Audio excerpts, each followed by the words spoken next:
We need in every community a group of angelic troublemakers.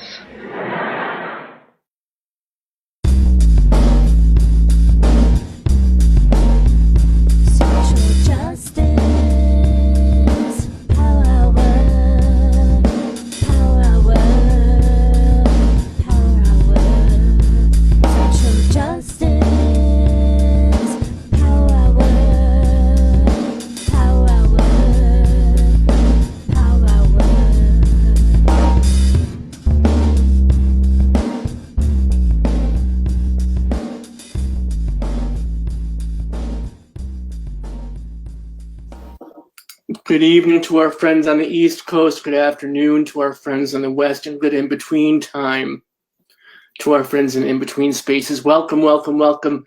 Welcome for the first time, or welcome back to the Social Justice Power Hour. Welcome to the virtual headquarters of the Bayard Rustin Center for Social Justice.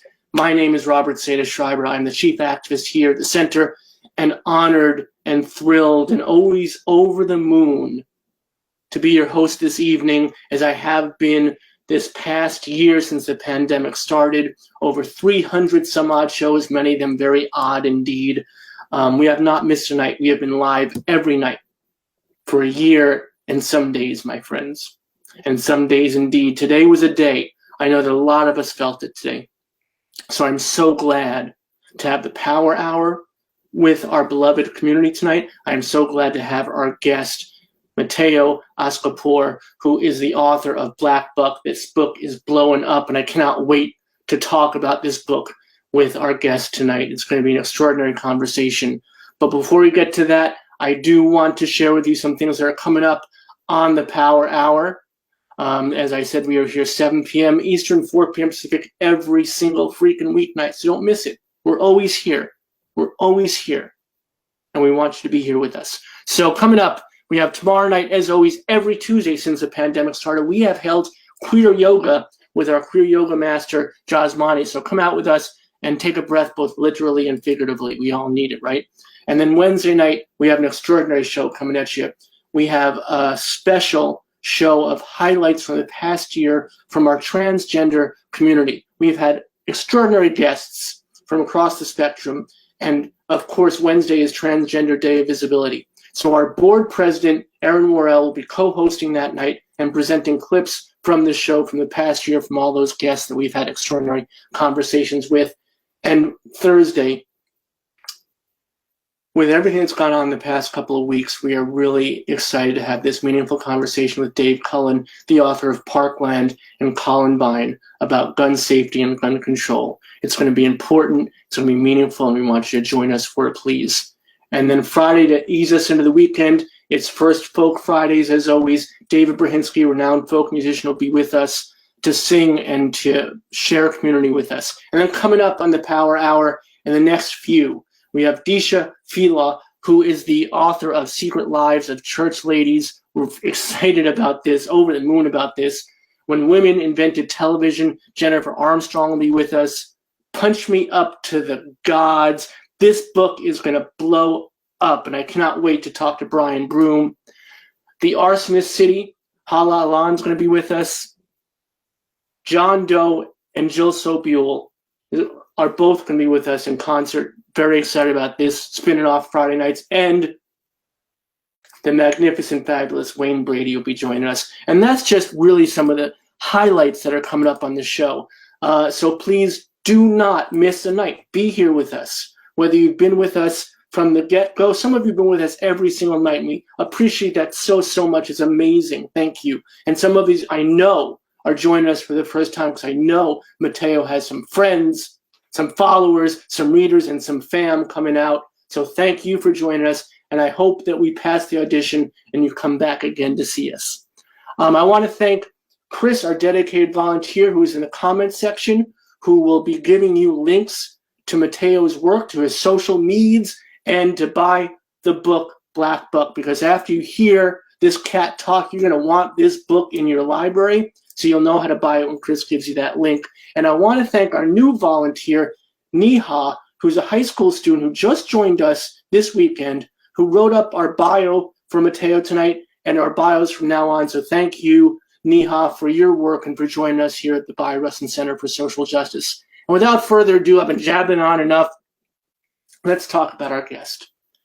Mateo Askaripour is an associate board member and workshop facilitator at Defy Ventures, working on projects raising funds and spreading awareness for their cause, dedicated to housing programs that help people recently released from prison achieve a fresh start. His debut novel, Black Buck, recently released and already blowing up, reads like the greatest Marvel team-up ever of Sorry to Bother You and The Wolf of Wall Street, an electric, satirical tale of a young man given a shot at stardom as the lone black salesman in a mysterious, cult-like, and wildly successful startup where nothing is as it seems. Mateo's own self says of the book, quote, MLK, Malcolm X, James Baldwin, Jean-Michel Basquiat, and Frederick Douglass were all salesmen. Hell, Nina Simone, Rosa Parks, Harriet Tubman, and every other black woman who achieved any leap of success was a saleswoman. Each and every one of these people was selling something more precious than gold. A vision. A vision for what the world could look like if millions of people were to change their minds. The hardest thing to change. End quote. So please join me in welcoming to our Bayou-Rustin Center for Social Justice Power Hour, Mateo Askaripour, who mayhaps tonight, if we're lucky, may sell us a vision and even hopefully a dream. So without further ado, my friends, thank you, Mateo. Thank you so much for being here with us. Damn, Robert. Listen, man, I could hear you just talk about my book all day. That was, first of all, shout out to Chris, who is in the chat facilitating. Shout out to the newest member of your team, Neha. Thank you so much for that bio. And of course, Robert, thank you for having me here. Thank you for that delivery. It's funny that you mentioned Defy Ventures, right? They do help folks with housing, but one of the main tenets of their mission is to help previously incarcerated individuals build and maintain their businesses. So that's where my background of working in startups and sales, as well as being a storyteller, really intersected with their mission. And we have an event tomorrow at 7 p.m. Eastern. All you got to do is look up Defy Ventures or go to my social media and there'll be a link.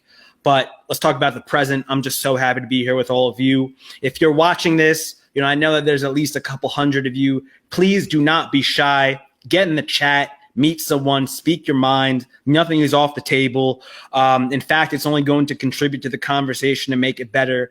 And more importantly, if you have questions, please ask them. I'm here for everything and anything. And I'm just grateful for your attention and energy and time.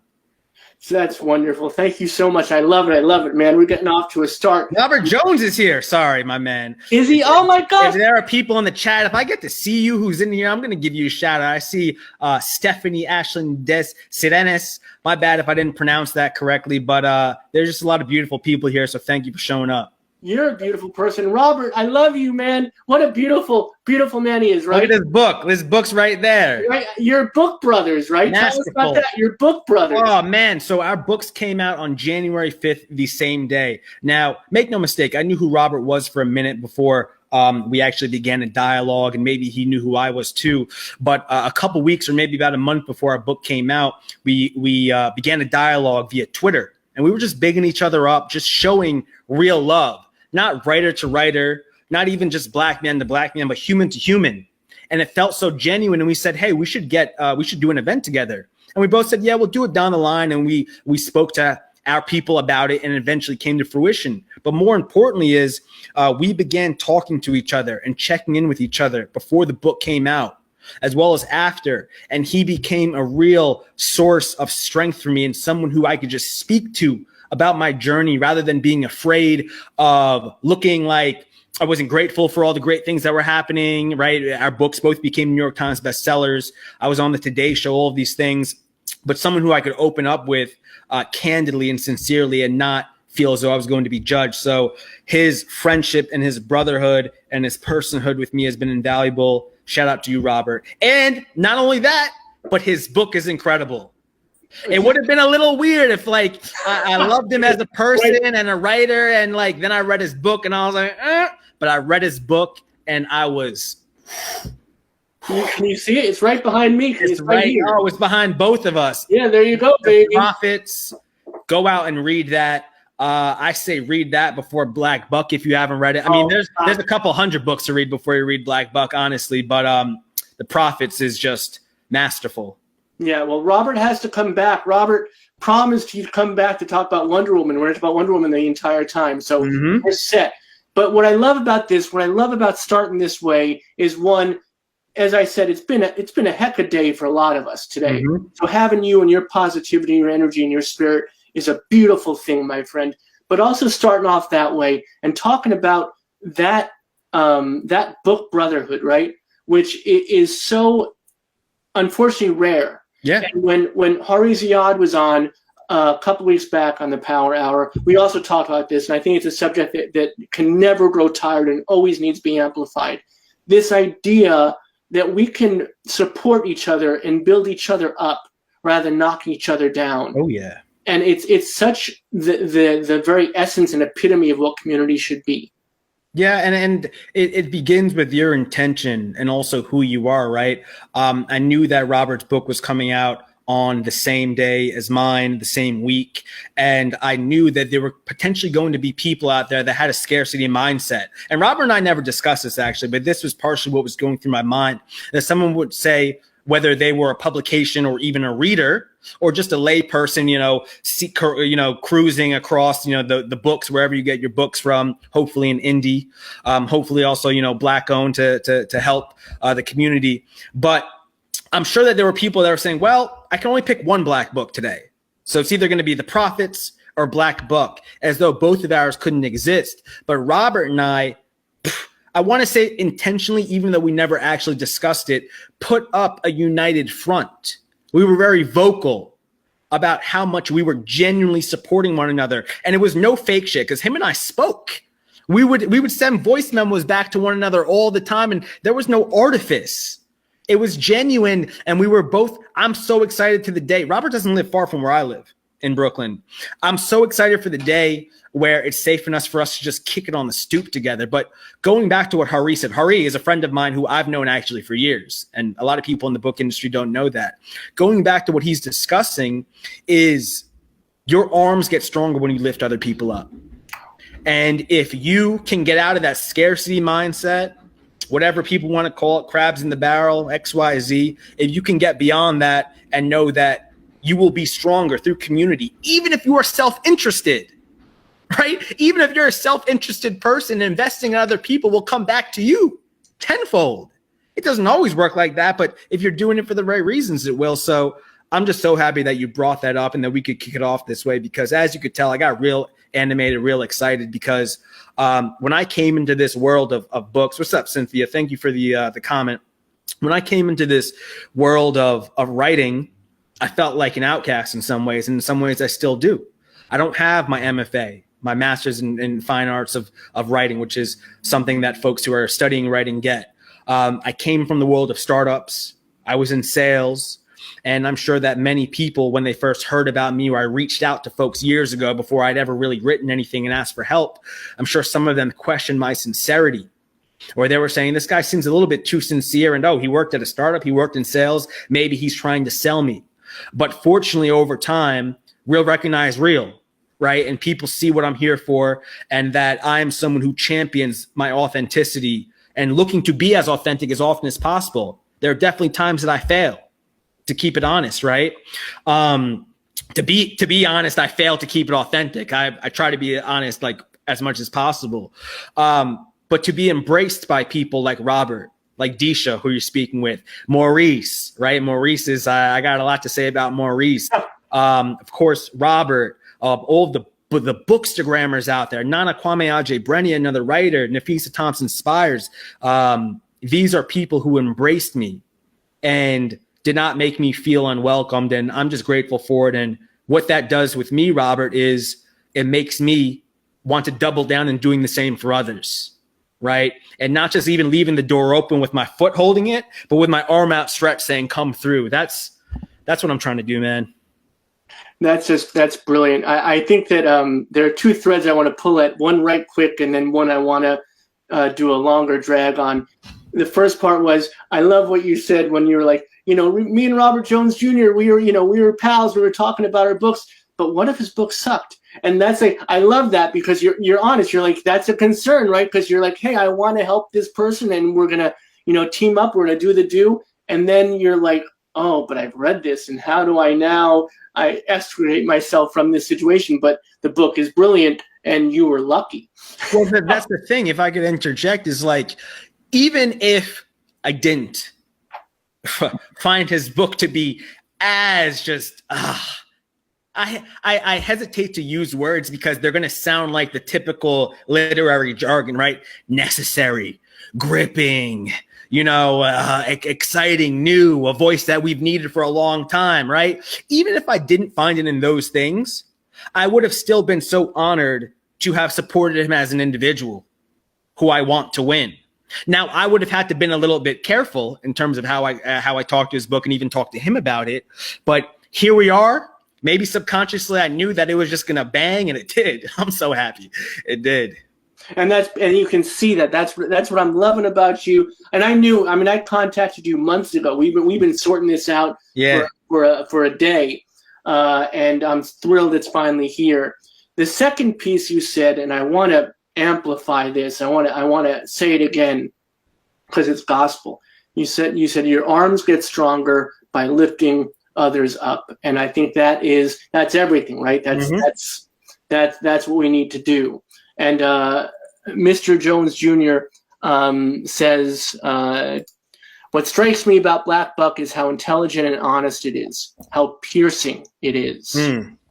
Thank you, brother. And that's let's get into it. Let's start missing. Well, Robert, let me ask you a question. I know that you were saying before we got on, you said it's my time, but for people who know me that roll to my events, I flip it on the discussion or conversation partner, or sometimes we could refer to them as interviewers. So what pops into my mind is, how do you deal with hate or negativity in your own life? Especially if it's about your baby. And I'm just bringing this up because this is something that Robert and I discuss at times, and we all have different notions of how we deal with it, how we synthesize it and digest it, even if we do or not. So I can imagine that it has not been easy doing what you do, especially with the populations that you're serving, the people who you are serving. How do you deal with negativity and hate? I appreciate the question, and it's difficult sometimes, and especially now during the pandemic. And, one of the things we do during the day is a lot of advocacy, and a lot of that is for middle school and high school kids who are being bullied, especially queer kids. And it is disheartening to think, especially now, that people still have the time and the energy to be disparaging, to be hateful, to be bullying, to look down on others. You would think that there wouldn't even be the time for that, but it seems like there still is. But I remember I was in therapy, and I recommend it for everybody. I think and it's something you'd be proud to do, to be on that journey. And my therapist once said to me, when they learned what I did, they said, how do you do that? How do you go out and basically tell people what should be human nature, to be kind to one another? Doesn't that get disheartening? And I rolled it around and I thought, yeah, when you look at it that way, it can be devastating. But if you turn around and think that you have the opportunity, and I'm sure you feel this way and Robert feels this way, and those of us that do the work feel this way, when you have the opportunity to go out and actually help folks and maybe even change minds and maybe even sell vision, which brings us back to what we said at the outset about your book. Sell that vision, to sell that dream, to bring people along the journey with you. That makes it all worthwhile. And that is what sustained me in the writing of Black Buck and continues to sustain me today. Not just the people who have come before me. Shout out to my good homie who just turned on the light. That wasn't me. That's not magic.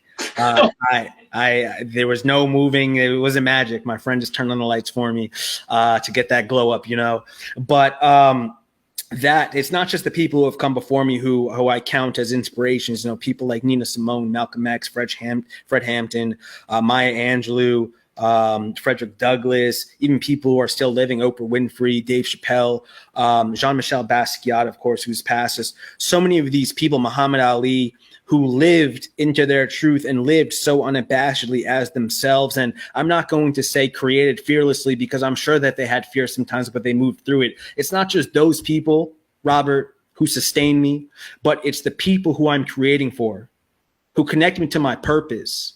And when it came to a book like Black Buck, if I was ever unsure of myself during the writing process, I thought about the people, the Black folk, and also anyone who has ever found themselves as one of the few, if not the only one, of people who are like them in a space, to know that they're not paranoid, they're not crazy, and they're not overly sensitive when they perceive something to be amiss, and that they too deserve the chance to chase success and be happy just like everyone else. So what you're saying is just echoing a sentiment that I've also carried with me, thinking about the people that you're serving and drawing strength from that. It's powerful. So thank you for bringing that up, and thank you for reminding me. Oh, well, it's the journey we're all on, right? So let me get a little wonky. I'd love to talk about the process of writing the book. Yeah. Because it is wholly unique, but there are these aspects of it that are reminiscent of other things. Yep. Like I said, at the outset, the greatest Marvel team up of Wolf of Wall Street and Sorry to Bother You. And it's the latter one, Sorry to Bother You, which must have been a companion for you as you were writing, thinking about that balance between your work standing on its own and being thought of in the same idea and platform as that. Was that ever a thought process for you? So I'll tell you a story, and I also want to reiterate, everyone who's watching, please ask questions, anything. I know you're out there. I know you got thoughts. Just share them with us. This is not just me speaking at you. It's me speaking with you, right? And it's not just even speaking with Robert. It's all of you who are here. You're giving us your time and attention and energy, and I'm grateful for it. So feel free, drop a comment, drop a question, and we'll get to it. But here's a story. All right, so wait, let me put baby in the corner if you're all right, get in the corner. There you go, baby. So I was writing Black Buck for about 2 months in the beginning of 2018. And then one of my brothers, my younger brother, Fifth God, that's his name on Instagram. He's my brother. Of course, I have 4 brothers, 3 older, 1 younger. He's my photographer, my filmmaker, my spiritual guide, the person who helped me connect to nature again after I was bugging out in the jungle of New York City. In sales and startups. But anyway, he had hit me up and he said, he knows that I watch a bunch of music videos and movie trailers during my writing process. And he said, hey man, there's this trailer for a film called Sorry to Bother You that I think you should check out. It's about a black salesman. And I said, black salesman? I'm not watching this, bro. Like, I'm writing my own book about a black salesman and I don't like the sound of it. Why did I react that way? It was that scarcity mindset that I was talking about. And that's instilled in us, especially as people who have been the other, especially black people, that there can only be one, because that's how our stories are typically treated. Going back to what I was saying about the prophets and Black Buck, there no doubt were publications and people that said, I can only pick one of these 2 black books, even though the rest of the list is white. So it's going to have to be this one for these reasons.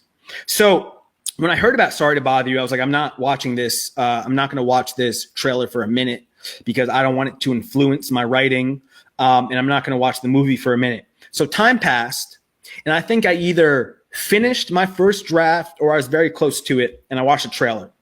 And I said, okay, yeah, he's a black person, selling something, but I'm not convinced and this is no shade, I'm not convinced he's a salesman in the same way my protagonist is, or how Jordan Belfort is in Wolf of Wall Street, or Alec Baldwin is in Glengarry Glen Ross, or the character of Seth in Boiler Room, or Gordon Gekko in Wall Street, and so forth. So there was a pre-screening to Sorry to Bother You, and one of my older brothers, Kailik Allah, is a photographer and a filmmaker. He's been in the New York Times, the New Yorker. He's won many awards. I'm grateful to have someone who was just so dedicated to his craft as a sibling and someone that I can learn from. He knows people. So I was like, hey, man, I think you know this guy that's going to be in conversation with Boots Riley and Lakeith Stanfield at the screening. Can I get a ticket? I never do the whole nepotism type flex. But he's like, hell yeah, man, let me hit him up, see if he can get you in. So he got me a ticket. That was for Thursday. It's a Tuesday. I'm in the bottom of McNally Jackson on Prince Street. McNally Jackson, I like it as a bookstore. Another one of my favorites around the corner is Housing Works. Housing Works is dedicated to helping people who are experiencing homelessness or houselessness, as well as, have HIV or AIDS and a host of other people. I love Housing Works, but McNally Jackson's also great. So I'm in the bottom of McNally Jackson. I'm there for a book event. I don't exactly remember the name of the book. I think it was called Call Me American. It was something about a Somalian man who eventually came to America. I'm sitting there getting ready for the event because I'm here soaking up as much art as possible just to help me in my own art, to help me learn more. I'm open to anything. I'm going to plays. I'm going to dance recitals. I'm watching documentaries and so forth. And then I see this man with chopped sideburns and an afro. And I say, hold up. Is that Boots Riley, the director of Sorry to Bother You? This is Tuesday. I'm going to a screening on Thursday. I do not believe in coincidence. I don't believe in coincidence. I just don't. Even though I consider myself a very realistic and pragmatic individual. So I roll up on him. And I don't use those words. I sort of rolled up on him. And I said, Boots Riley? He looks up. He's like, yeah, man. And I was like, word. So you got Sorry to Bother You coming out, right? He's like, yeah. And I said, well, listen, man, I launch into this like word vomit. I was writing this book and my younger brother sent me the trailer and I didn't watch it. And then I watched it. And then I was like, oh man, I was sort of upset because I thought that it could be, too much in the same vein as the book that I was writing. But that scarcity mindset, right? The scarcity mindset, like that's what they want for us, right? And then he just looks at me. He just looks at me and he says, yeah, man. So we're staying in hotels in the area. Maybe I could get you a ticket to the event. He really looked at me, Robert, was like, homie, are you okay? and then he was like, I could get you into my event. It was so weird, like of a response for him to say that. And I was like, nah, man, I already got a ticket. And then I was like, all right, bro, thanks for what you do. I'll catch you there. So I watch it and I'm like, my book it's not related to it. I didn't pitch Sorry to Bother You in the pitch of my book, right? And I understand why people market it in that way because it's what people know and is a great film. But there is no supernatural aspect to Black Buck, or let's call them horse appendages for people who have watched the film. That's a euphemism. There's none of that. And my thoughts about Sorry to Bother You were confirmed when I watched it. Cassius Green is an individual who gets into telemarketing and he happens to do sales. Whereas my protagonist, and like all those other white people that I mentioned, sales is in their DNA. They have incorporated it into not just what they do, but who they are. So that was the type of book that I was setting out to write. And to have Sorry to Bother You as something that's in the conversation or people feel comfortable relating it to, cool. But I'm not just going to go along with it if that wasn't in line with my original intentions. I love it. You can tell that you come from sales because really? You can Rolodex in your head.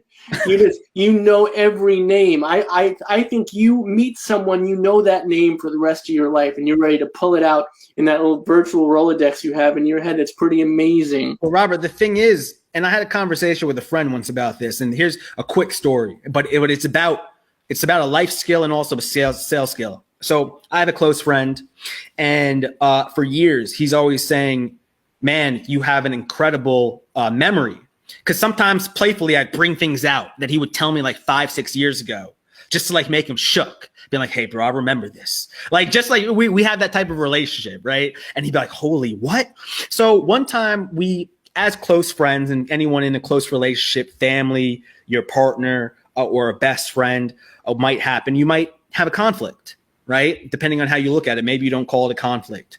But we were out of sync for a couple weeks. And we had a conversation. He explained to me what wasn't vibing with him. And we were both in the space where we could explain that to each other and receive it. And then I told him as well, listen, man, you think I have this crazy memory. But the thing is, I don't. I just listen.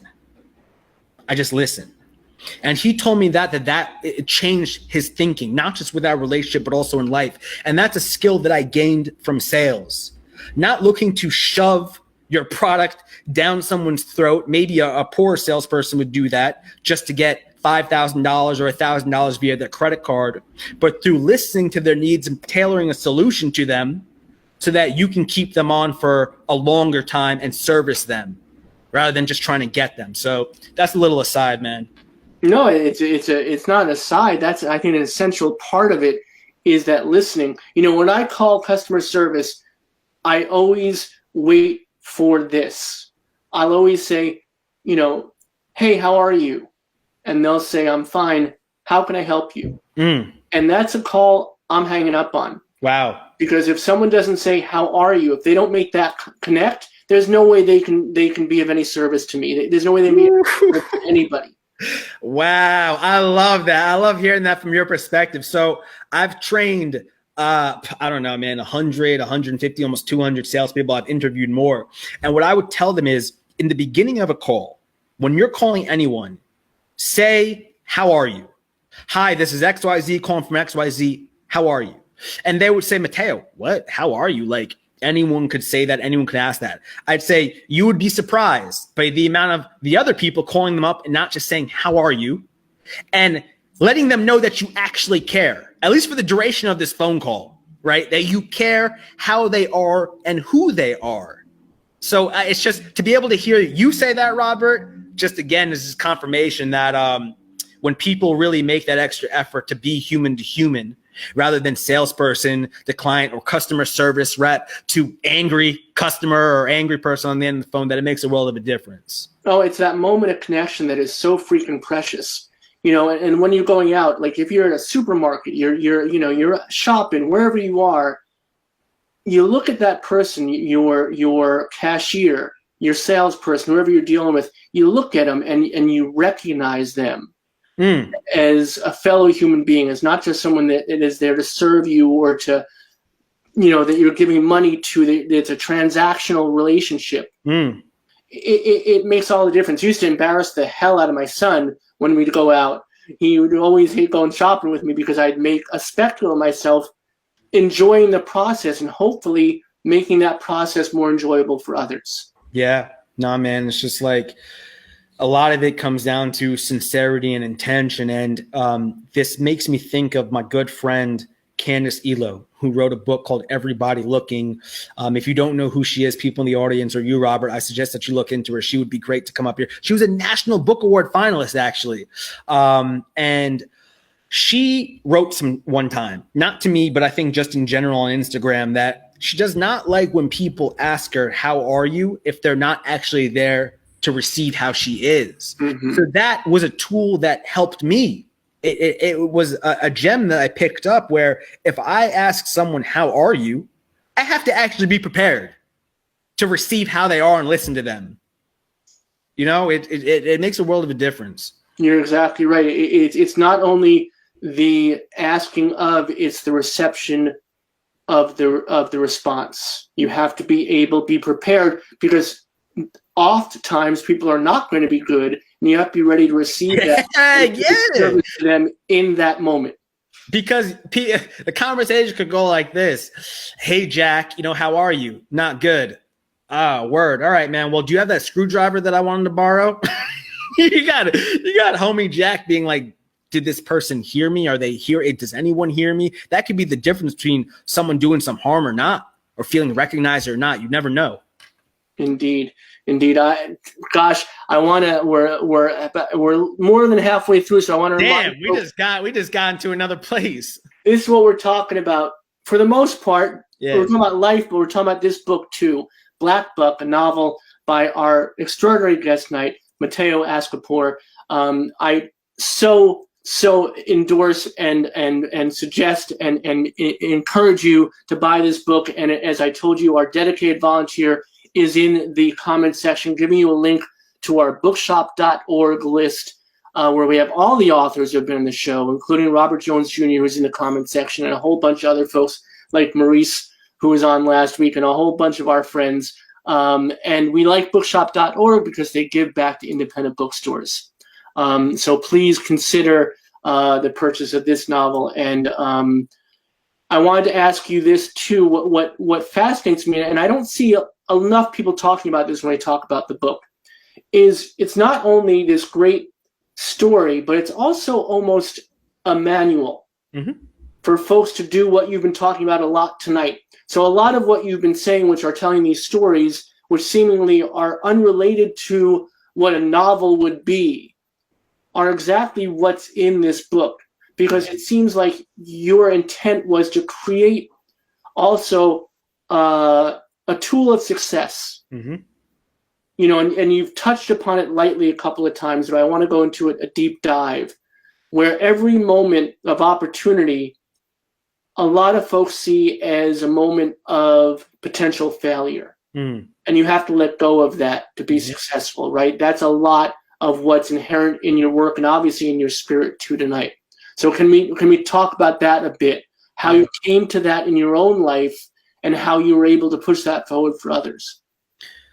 Yeah, I wasn't born this way, you know, and for me, the training ground was when I worked in sales, and it was when I worked at a startup. Definitely before then as well. I've always been someone, and I'll use the word spirited. I was going to use the buzzword of passionate, but I've always been spirited about what I've been interested in. And it was only in hindsight that I realized that I've always been selling in one form or another. And I believe that throughout many of our lives, and the day-to-day is constituted of many sales.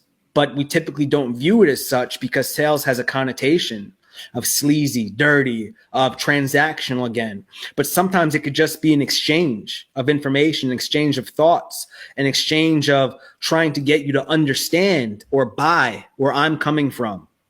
And we all have different negotiations that we have to do day to day. And it's not the same for everyone. Sometimes it's similar. But for me, right, when I think back to when I worked at that startup and I was calling up 200 people a day, sometimes I wouldn't connect with anyone. Or sometimes I would connect with 10 people and they would all say not interested, or they would curse or something like that. And I, to survive and thrive in that workplace and in that industry and profession, had to understand that failure or rejection was just a means to an end. And that what would help me was being connected to my purpose, whether as a writer now or back then as a salesperson. Why am I selling? Why am I making this call? Why? Literally this call, this 65th call or 78th call. Why am I making this call? What's the purpose? I would ask. Oh my gosh. Sorry, we just lost. Hopefully Mateo will come right back. Here he is coming back. I'm sorry about that. I don't know what happened. You popped up, but that was the fastest pop back on. Well done. I don't know, man. We were spitting too much heat. So I was saying that maybe I was a little existential, right? Being on my spiritual flow, but I would ask myself, why am I here? Why am I doing this? And I had an answer though. And it was when I didn't have an answer that I left, basically, because I couldn't serve myself for other people if I didn't feel as though I was really with the mission of the company, what I was doing. But when it came to this book more concretely, I wanted it to not just be an engaging narrative, but to double, exactly as you said, Robert, as a sales manual, so that people, if they paid attention to the narrative and what happens with Darren, our protagonist's journey, as well as the pieces of sales and life advice that he's dispensing throughout the entire book, that it would help them better themselves and better the lives of those that they love. And it doesn't always mean, starting an entry sales job, even though it could. It doesn't always mean advocating for higher salary in an interview, even though I believe that this book can help empower you to do so. It could sometimes just be standing up for yourself, standing up for others, knowing that you don't have to put up with it, whatever it is, because many of us do take it until we can make it. But the line of how much we take is constantly being pushed and pushed to the point where we don't even know what the line is and where we stand on it.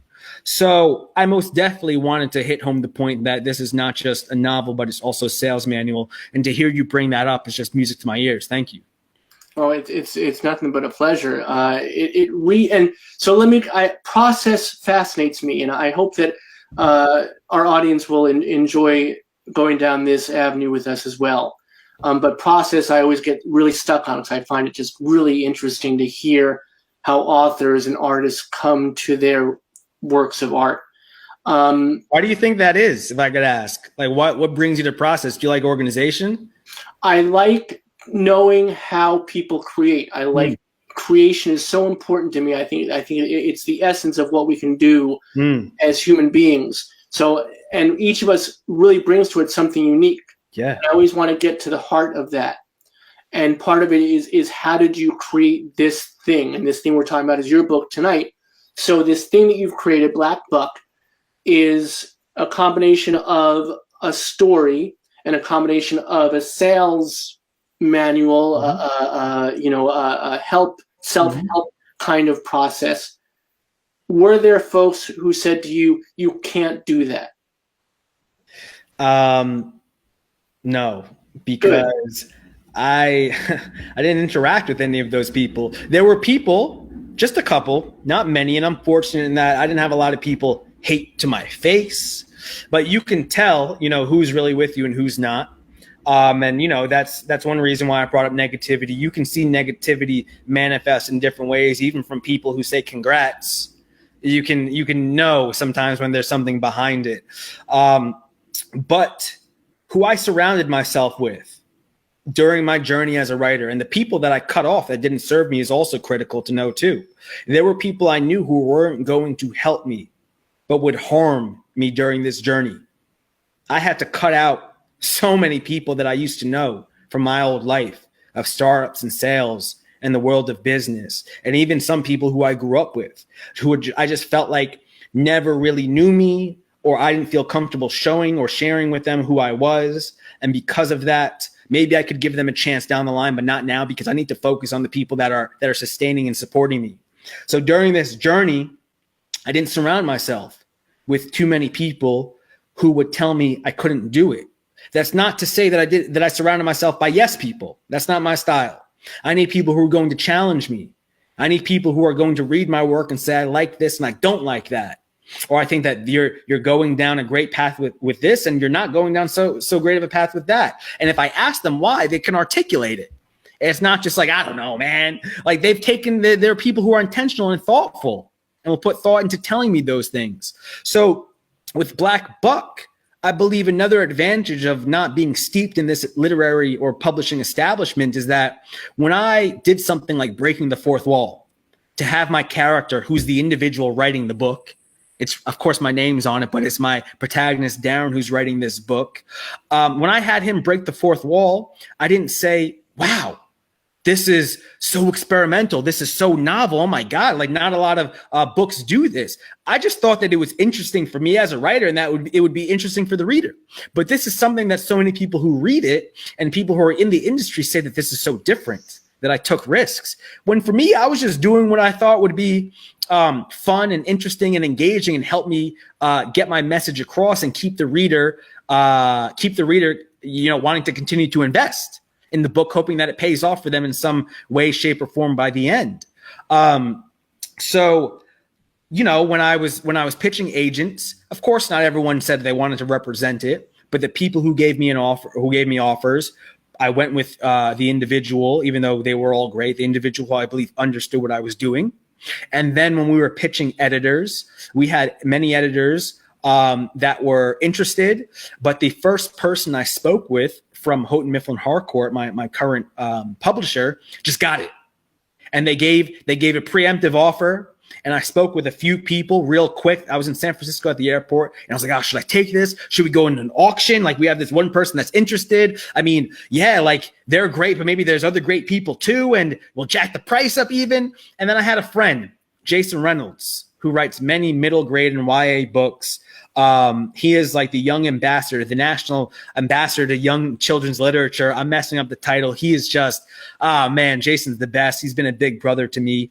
I spoke to him on the phone, and he said, I'll never forget it. He said, Mateo, interest and intention over money always.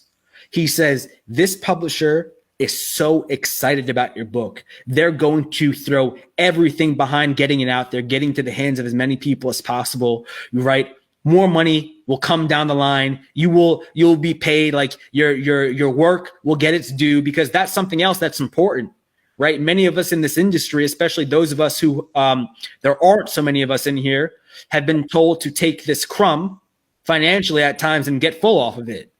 So it's important for me to not do that and to speak about that. But yeah, man, the people who I interacted with, and most of the people I interacted with, really understood what I was doing. So when it came to trying to do this narrative that was also a sales manual, they were all on board. And I'm grateful for it, because I know that's not always the case with authors. And it's wonderful you were given that freedom, or you gave yourself that freedom, more importantly, probably.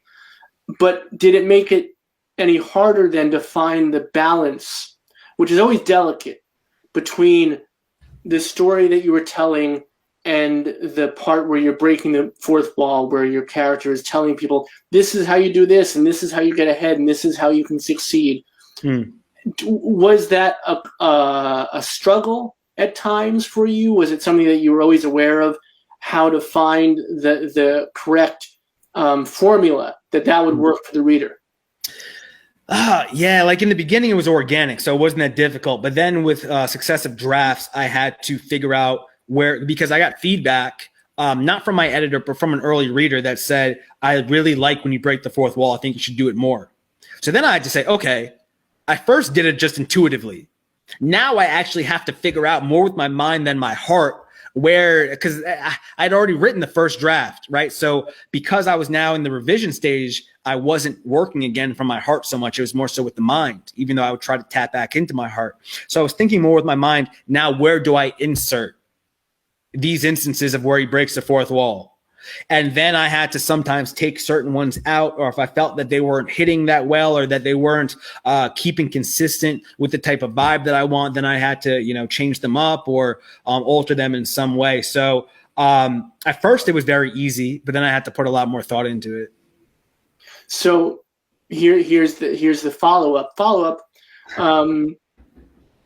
Were there parts of the book that you weren't able to include, whether it was part of the story that didn't work with the manual part, or part of the manual that didn't work with the story? And were there things that you were really disappointed not to be able to include on either side of the spectrum because it didn't work in the balance of what you were trying to achieve? I'm so happy that you asked this, because I typically get asked, like, are there parts that you, or not typically, but if someone asks a question like this, they say, are there parts that you cut out that you really liked? But I love that you phrase it as a matter of parts of the sales manual that had to get cut out, because there were. So this first draft was 168,000 words. That was way too long, man. That's like 50 or 100 pages less than Moby Dick, right? I'm not out here writing the next Gilgamesh or Odyssey.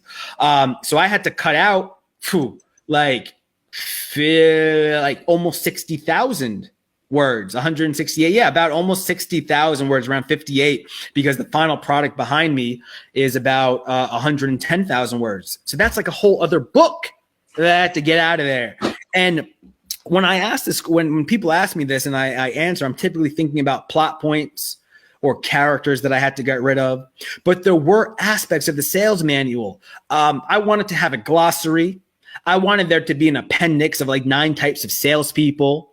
I wanted there to be an appendix with like 10 different sales tactics to use from this book, with corresponding parts of the narrative to convey why it's important to use these different tactics in life or sales or whatever. I even wanted there to be illustrations. I didn't want there to be illustrations every chapter, but like 5 illustrations. And I reached out to someone who is an illustrator who put together this animation as well that was on YouTube that I vibed with, and I reached out to him, and we just didn't make it happen. So all of that either got cut out or didn't make it in. And by the time I pitched my agent and then we were going to go to an editor, it was more about how can we tighten this up and more so sharpen and affirm and emphasize and reveal my intentions, rather than adding even more, even though things did need to be added here and there in order to do so. So yeah, thank you for asking that. So then I have an epiphany. I'm excited about this. is there a possibility, has there been any conversation about doing maybe a subsequent workbook that will correspond? I mean, it's incredibly successful. You know, I'm not blowing smoke when I say this book is blowing up. So, you know, a workbook that would correspond with it, I think would be not only incredibly helpful and inspirational, folks, but I think incredibly successful. Wow.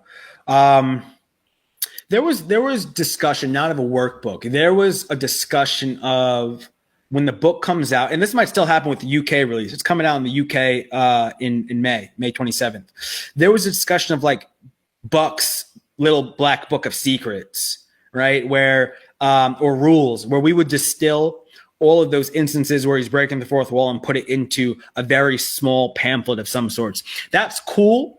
But what excites me more is what you're talking about, Robert, a workbook of sorts where I could take parts of the story and then really like write a sales and life manual. Man, that would be so fun. However, I don't think it's anything that I would do anytime soon just because I'm working on another novel. We are, knock on wood, you know, going to put the final touches on selling this into a network or a streamer in Hollywood. We sold the option last year.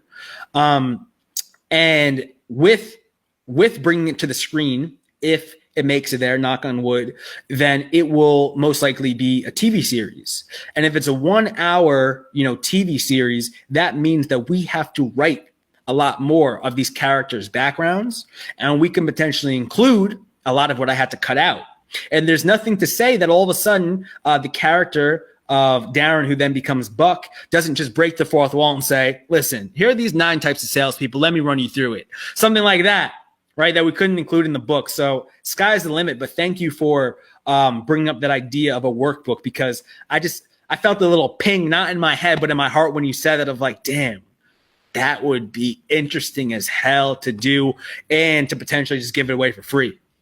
Well, see, that's where, so that brings us, and our hour is going way too fast. But damn, you've been talking about all night. There's been this overlying theme of transactional relationships, of sales, and I get it, and I'm hearing you.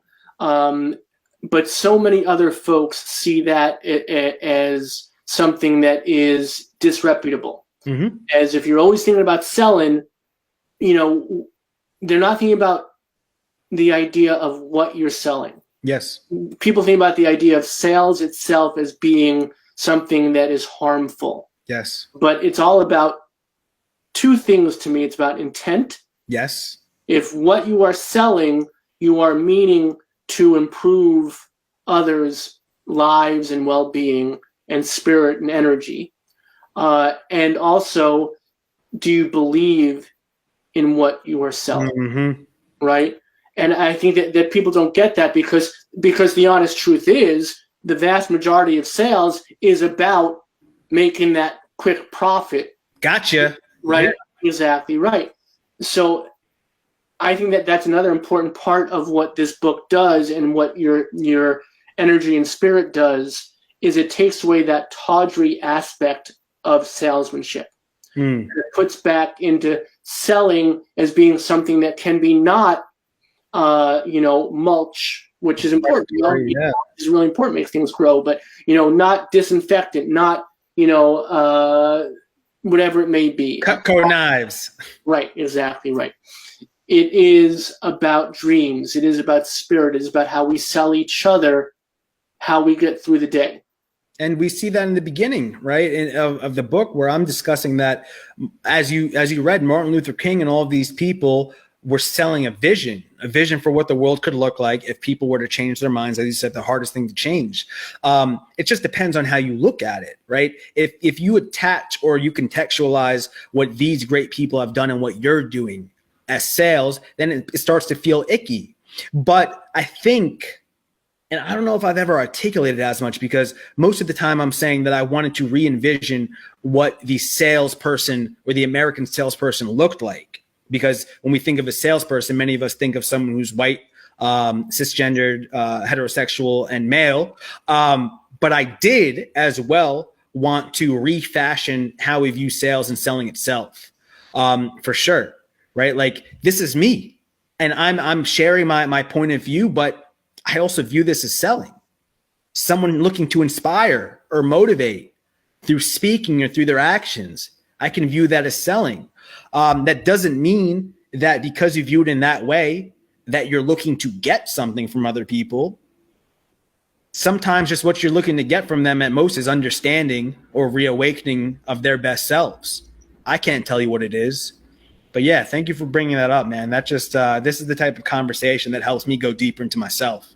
Well, I mean, because selling, if you're talking about what you're doing, you know, the term is so, it's so shallow for what it really is, but there's no other term for it. But it's what we, you know, indeed, you mentioned, it's what I do. I sell people on the things that, you know, first and foremost inspire me. That's what, that's what the Social Justice Power Hour has always been. What have I read? What have I seen? What person has been in their community doing the work? And then I bring them here and I let them then share that vision. And so, I mean, sorry, go ahead. I'm sorry. No, that's go, please. I mean, I was just going to say, I know we don't have much time left, but if you look, there are so many of us, right? When I see trans lives matter, Black lives matter, these type of slogans, that is people coming from those backgrounds, and who are those people of those identities, selling other people on their humanity. Because there are so many people out here who want to kill us or harm us because they don't view us as human. They don't view our lives as meaningful or valuable. So there are many of us every day who are just trying to sell our right to exist and not be killed, which is wild when you think of it.